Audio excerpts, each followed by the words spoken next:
Hockey, the fastest sport on ice. This summer we got a CBA extension between the league and players union. The threat of another lockout is no more. But will this league finally be done getting in its own way? Let's go over some of the details, shall we?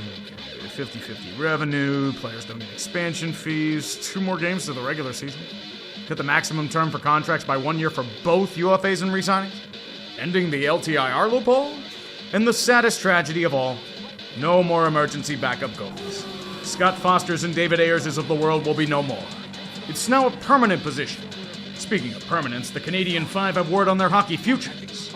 They've been cleared of all charges, eligible to return to the NHL in December. Although they might not with their baggage, 32 teams will step back onto the ice. Shockingly, I was able to get this done this year, albeit very late. I started this in early September. How the fuck am I still late? The great question of Orange County. Will the Ducks ever get out of the abyss? Pat Verbeek's done being patient. He's declared the rebuild over despite having an aging forward core and extremely young defense, but that doesn't matter to him, damn it! They need to get the biggest fish on the market. Chris Kreider and Mikkel Granlund? Coach Q apparently wanted nothing to do with Zegras and shipped him off to Philly, and by God, it finally happened. John Gibson has been traded. For a package including Peter Mrazek? You traded a franchise face for a guy who can't decide whether he wants to be in his net or a swimming pool. Well, at least you got Doshdahl extended. This year's performance notwithstanding, you're gonna get a deal with Mason McTavish done, right? You did. Good. Jackson Lacombe got locked up long-term, too. Now get Zellweger and Menchikov extended, and this year's already a success. Last year was a fluke. That's what Don Sweeney cries in his sleep while watching Marchand be a key contributor to a rival winning back-to-back cups. Hey, Brad, you know we were just kidding about that lowball offer we gave you before. Want to come back home? Well, fuck you then. The Boys Club is the perfect antidote in their arsenal for this slight. Tanner Jeannot? For that? Don't you see what happened to Tampa Bay because of him? Why didn't they fire these guys back in April again? The team's still reeling from Bergeron's retirement, hoping for a goaltending revival and Pasta carrying everything. Bruins better hope for a renaissance or else it's more mediocrity. Upon further investigation, the Boys Club has concluded that the Boys Club has done no wrong. Long live the Boys Club! And welcome Char to the full team. I'm not even gonna pretend to be anything resembling optimistic with this team. Even if I dare try to, whatever this franchise touches will go to absolute shit, get traded at the press some, then go on to win cups on real teams. JJ Peterka was gone the moment he got the chance. Bo and Byram and every trade rumor to Kingdom Come. The playoff drought's now an angsty teenager. Terry's puppet Kevin Adams lamenting no big free agent signings due to the lack of palm trees. And behind UPL and net, it's Alex Lyon and Forgia. Dead men walking. Darlene isn't sure he wants to stick around much longer. Prepare for the rebuild of the original rebuild. Lindy Ruff hopes to get some of that old magic back, but what's the point when you know more guys are trying to escape this hell? Or turn into Josh Norris. Better hope Castle Ring's as good as advertised and Josh Stone reaches his potential. If not, the churn keeps rolling. The fans howl for a leader of the pack. Dustin Wolf's everything they expected in net and then some. Hence why they gave him a 7-year extension. Just be careful about early returns and the expectations of franchise glory. That depends about that with Matt Murray. Outside of that, the retool's coming along as fine as you'd expect. Farabee and Frost expecting bounce-back campaigns. Mikhail Backlund loyally rewarded with another extension. But even if things look intriguing, do they try to overhaul further and trade off Kadri or keep him around? You aren't trading Huberdeau without sweeteners, don't try. Cap-wise, they're in a great spot with significant space, but they haven't utilized it yet. No rush to use it, though. As long as you don't ruin Wolf, you'll be fine. Also, wasn't Rasmus Anderson supposed to have been traded by now? Hurricanes man's currently in the back having an aneurysm. Repeated Sisyphean boulder rollings turned him into a shell of his screaming self. Everything being done to finally eclipse those fucking Panthers. Keandre Miller acquired from a soap opera at depressed value. Jackson Blake and Logan Stankoven being delivered the big bucks for their emergence. Freddie and Taylor Hall are back in the fold. But they lack star power. Carolina might have found their answer to a Mikko sliding. Nikolai Ehlers. Who needs more fins when a tasty Danish will suffice? Shit or get off the pot. I sometimes wonder if Rod the Bot survives off Aura, but I feel like he'd take a few shifts on the ice just to intimidate his men. And ownership. The Buffalo Bills of hockey indeed. So what the hell's up with your alternate jerseys? It's definitely a choice. Same as going after Michael McLeod and Carter Hart. I mean, they are damn good players despite the baggage. Okay, maybe too much baggage. This season's another building block for Chicago. Acquisitions for depth and surrounding the young core with veterans to guide them. Ryan Donato smartened up and re-signed after having a career year. Chicago decided now was a good time to extend Frank Nazar for 7 years. After a whopping 56 games. I know Hawks fans love the guy, but it seems like kind of a gamble. The question, though, moves to Bedard. His upside hasn't fallen, but he was on the struggle bus last year. And he's had trouble finding chemistry with line mates not named Kurashev, but he's still the key to their future. I wonder if Bedard could play multiple positions. They've had serious trouble preventing the other team from scoring. Hopefully Laurent Boissois helps with that. For now, it's up to the recently extended Spencer Knight and Arvid Soderblom. No expectations, just keep developing the team and you're good. Call April a disappointment's an understatement. Being eliminated basically single-handedly by the man you claim was not worth paying is the ultimate embarrassment. To make sure it doesn't happen again, the Avs got older and more experienced. Very experienced. Brock Nelson for 3 more years is merely the appetizer. The second coming of Ray Bourque is here. Brent Burns. Okay, isn't anywhere close to Bourque defensively. He'll be their rallying cry along with Victor Olofsson. The captain's returned in glorious fashion. Hopefully he can play a full season again, but they need much more than just him to get back to championship glory. It mostly starts with Blackwood maintaining form in net and finding out what to do with Martin Necas. He might want to try the market in the offseason. Better figure that out before you have another Mikko situation. Last year was a step in the right direction. Johnny would have been so proud of these boys. Don't know the logic in extending Ivan Provorov for 8 years, though. Although Nashville's Dante Fabro trashes their treasure for another 4 years. They even managed to swallow the contracts of Charlie Coyle and Miles Wood to help with forward depth. Elvis is somehow lingering around, but Jet Greaves is finally being given a full-time gig. That late run of his will have to be maintained. Danil Tarasov was shipped off to make room. The hopes are for their youth to continue to develop and for a healthier roster this year. Just don't have any more Yegor Chinnikovs. He's requested a trade, and if they're not careful, he'll be off to Russia.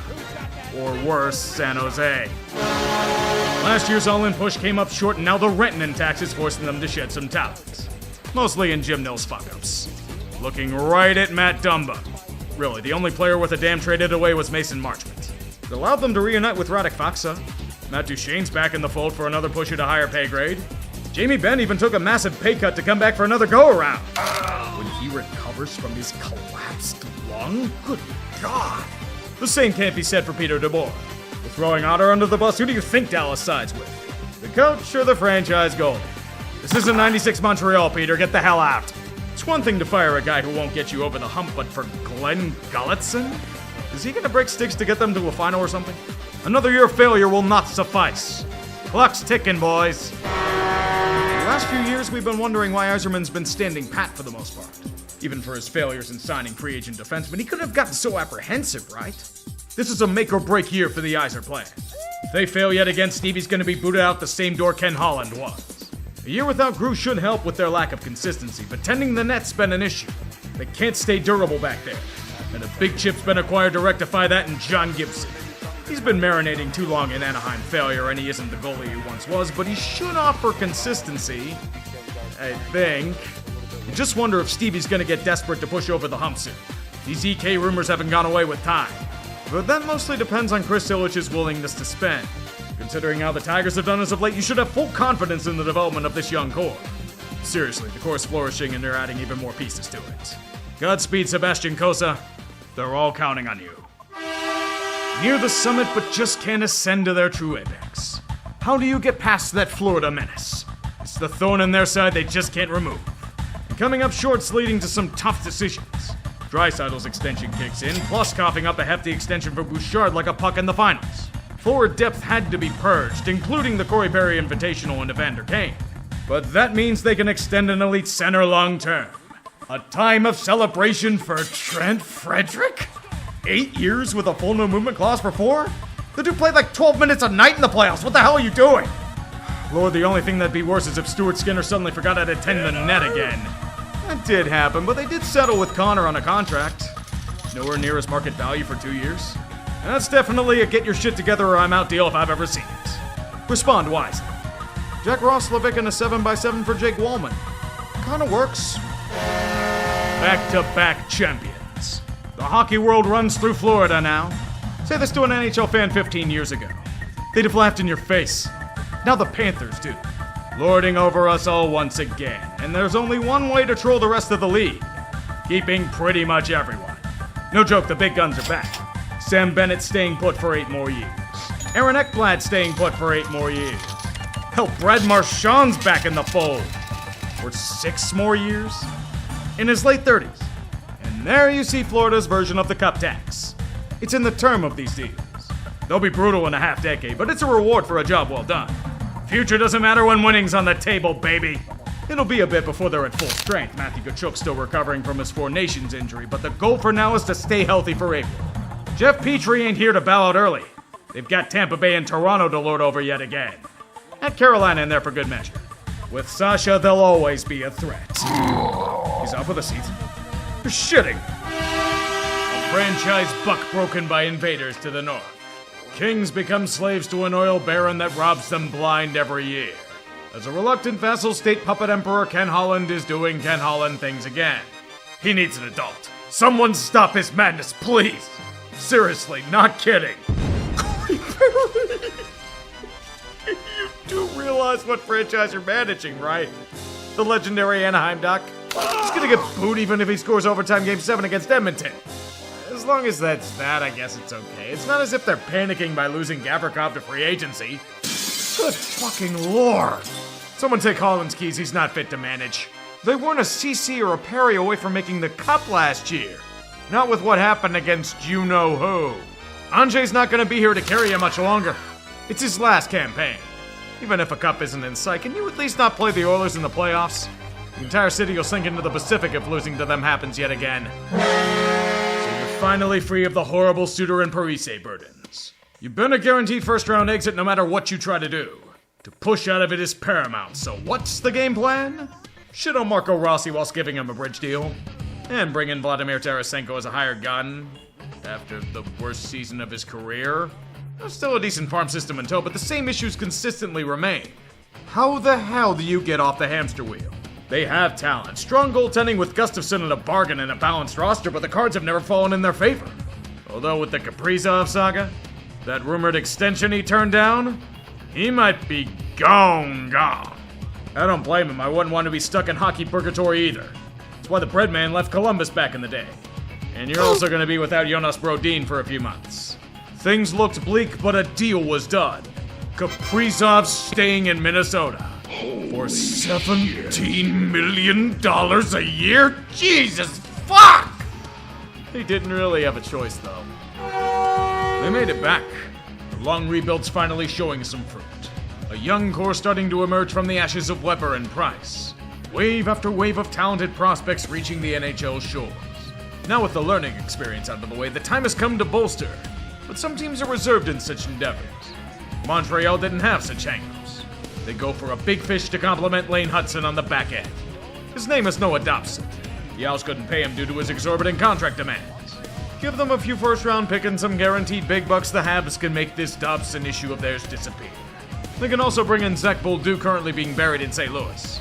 Logan Mailloux go away. Although I am surprised Brendan Gallagher and Josh Anderson are still here, but those contracts are pretty hard to move. Thank you, Bergevin. This year's about the continued evolution of a team in a brutal division. Does Juraj Slafkovsky have another gear he can reach? Is Jakub Dobesh for real? Can Kirby Knox stay healthy? Is Ivan Demidov for real? Time will tell. Barry Trotz is a GM in the NHL. That's the nicest assessment you can make of his time. The allure of off-season champions is decayed into a hollowed shell. Are you gonna do the logical thing and rebuild this lifeless lump? Of course not, that would admit failure. Barry doesn't fail, he overcomes odds. A bunch of players had uncharacteristically low outputs and Giuseppe Saros wasn't bailing out the team at every turn, the Preds say. The head and sand technique is a logical move to make. The defense needs more overhauling. Oh lord, more overpayments incoming for Preds in the community. Just bite the bullet, what's the damage report? Huh, okay, Nick Perbix. Stout third pairing defenseman, analytically solid, brought in at a fair price for 2 seasons. You know, maybe Barry's turned a new leaf in this hockey chapter. Yeah, that's more like it for him. Phil Jackson of the NHL takes no prisoners. Can't be worse than last year, though, right? This team needs to learn what the term healthy means. Kovacevic is out indefinitely with a knee injury, and Nason's out to start the year with a groin ailment. The grumblings about Jack Hughes' alleged glass bones are starting to bubble over as well. I know people were worried about a Luke extension, but that was done. They're just biding their time until Quinn joins them in the near future. Just hope Dougie Hamilton managed to increase his durability rating in that time frame. But can the defense and goaltending improvements hold firm? There's one thing Jacob Markstrom's notorious for, it's inconsistency from year to year. He's also 35 and in a contract year. At least you have Jake Allen back in the fold. For 5 years. At 35. Okay, well, this team does have the talent to make the playoffs. But can they finally get past the dreaded menace of Carolina? I personally don't know. A lot of things will have to fall right for that to happen. Uncle Lou's off to sleep his days away on a Connecticut beach. As the old man is gone, the kids can come out to play. To an extent. Welcome Matthew Darche as the new head honcho. It's a hell of a lot better than staring in the face of Mark Bergevin and Brendan Shanahan. He needed to get to work immediately. Noah Dobson was unaffordable for the situation they're in. Not to mention he doesn't really fit the WA system. Some first-round picks will, however. Same goes for boom-bust wingers in Jonathan Drouin and Maxim Shabanov.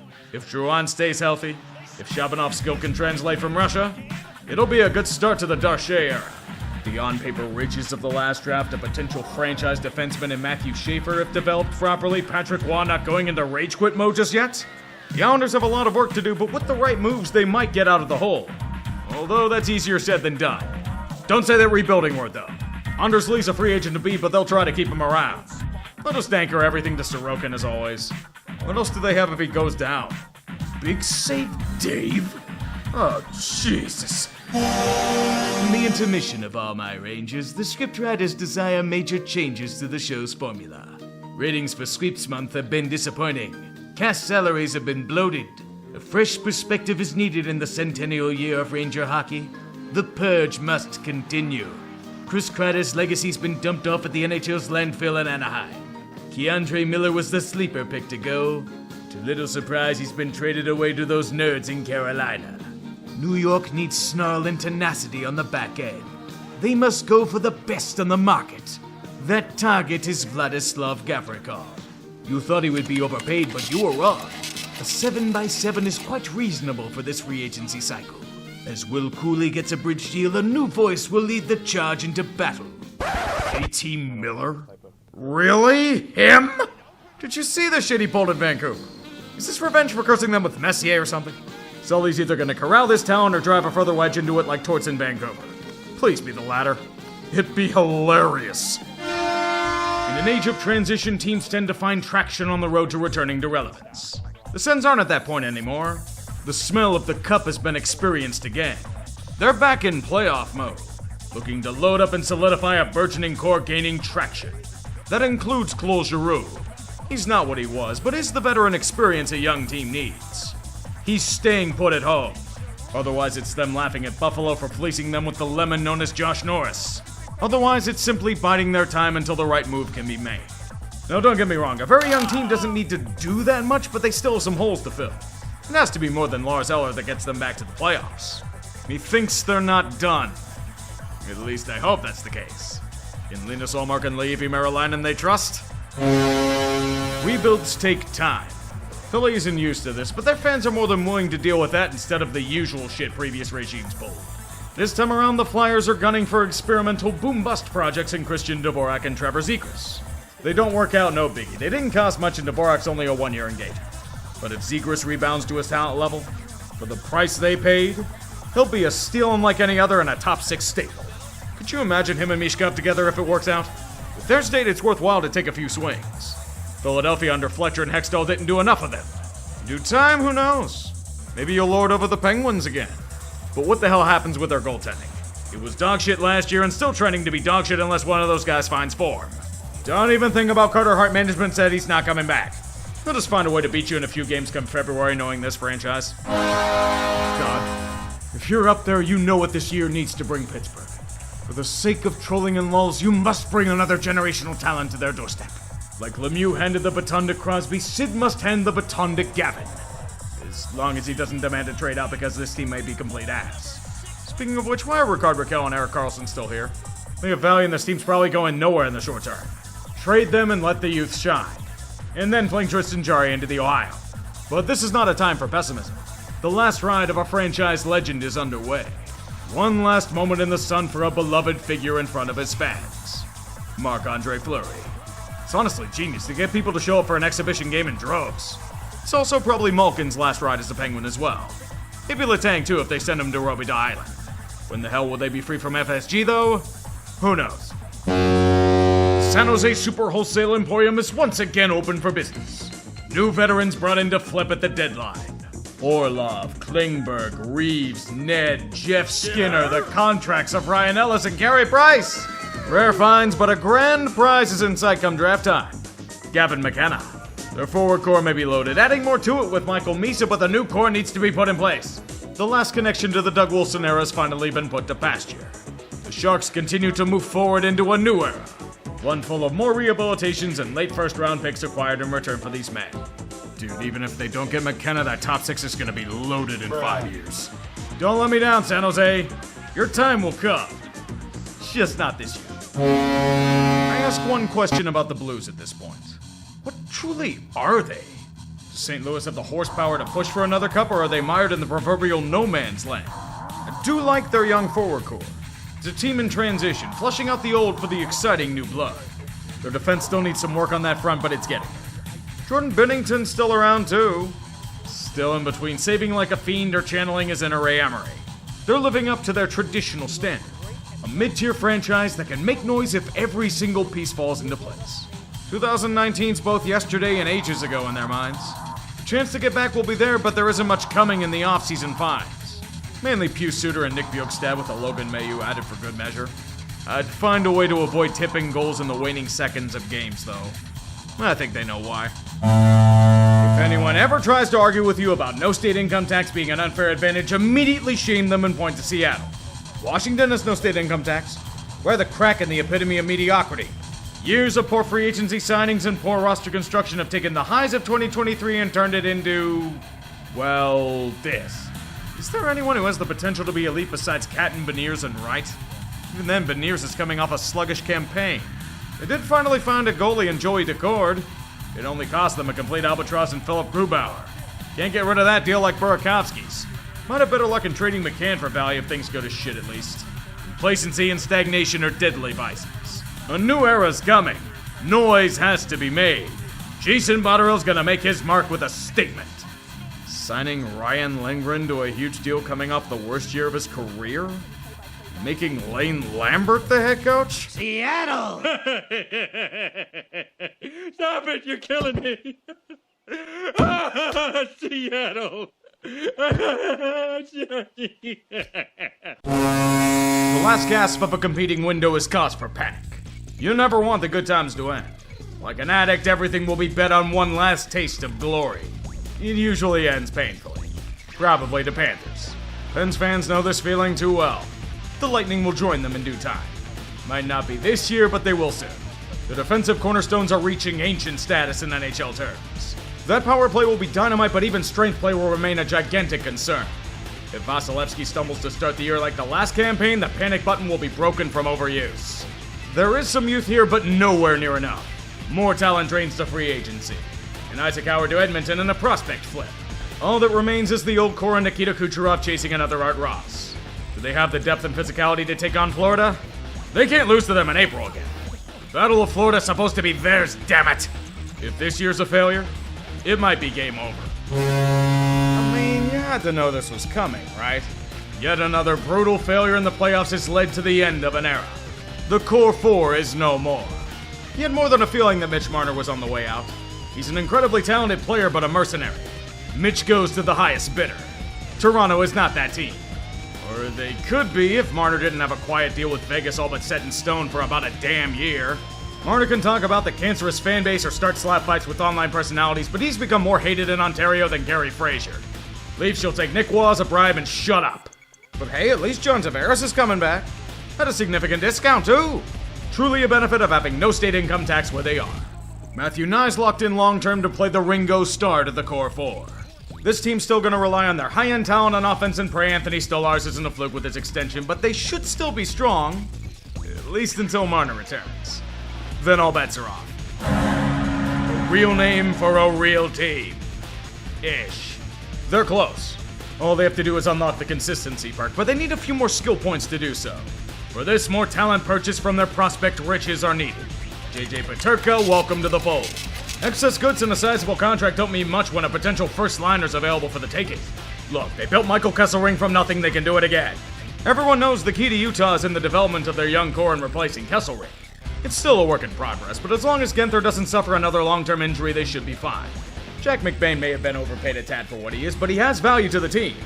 No such luck with extending Logan Cooley, though. If they can get to the playoffs, Salt Lake City will be rocking. And the handful of Coyotes fans that weren't alienated by shitty ownership will be rightfully bitter. The Canucks really are the soap opera that keeps on giving. After being nominated for a Daytime Emmy for the Patterson-Miller drama, the cast of 2025 is being rewarded for their efforts. Everyone's staying put. Some for far too much money, but they're returning to the show. Connor Garland staying for 6 more years. Thatcher Demko staying in a huge gamble in terms of AAV. But what about Brock Besser? He was about to head out the door. Vancouver's back to pass. They fire up a prayer to the end zone, and it's caught! Extension for Besser! He's staying in British Columbia. We knew his heart was still here. And the reward is a brand new cast member to add to the controversial fire. Evander Kane? Really him? He only gave up a 4th for him and they somehow still lost the trade. It's a gamble for a franchise that needs the likes of Lekaramaki and maybe the off chance of Akuratu to develop to have any hope. That and pray Quinn Hughes doesn't yearn to be with his brothers in New Jersey. If they have another year of soap operas here, honestly, that'd be pretty standard for their history. Yes, Vegas. The venture capitalists of the NHL doing typical Vegas things to acquire elite talent in hostile situations. Gordon Gekko's got a dick to throw around and he'll slap the rest of the league with it. Mitch Marner's just the next superstar to enter this brightly lit paradise.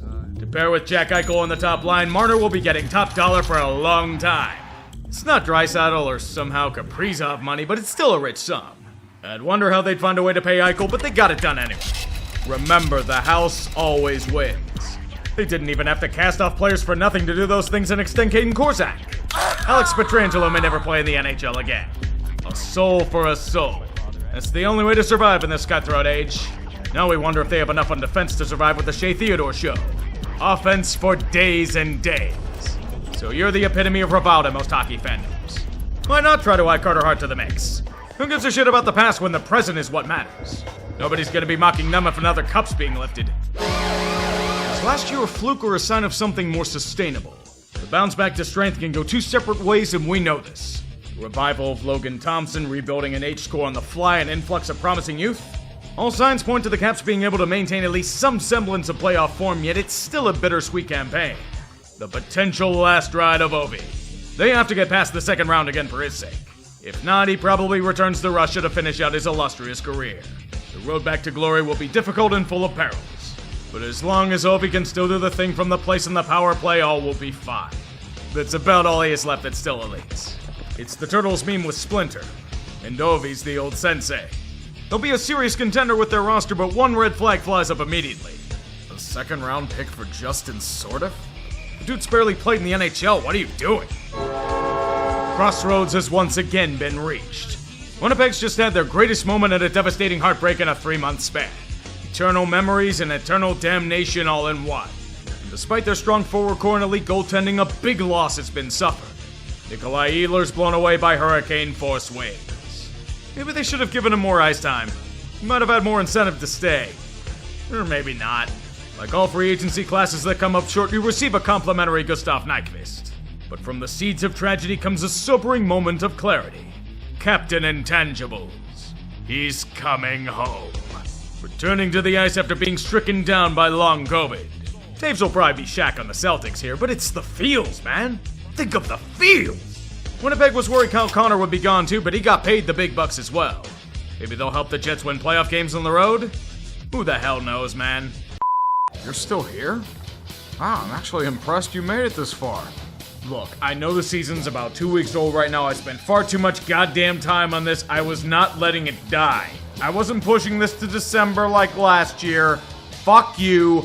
I am letting this live. Please accept these really bad predictions as token of my forgiveness. They're all probably gonna blow up in my face anyway, but guess what? Everything blows in my face anyway. Who gives a shit at this point? Yeah, I'm glad I could take some time to get away from football for a hot minute. And then it will take control of me again because God's an asshole. Take care, I'll see you in February.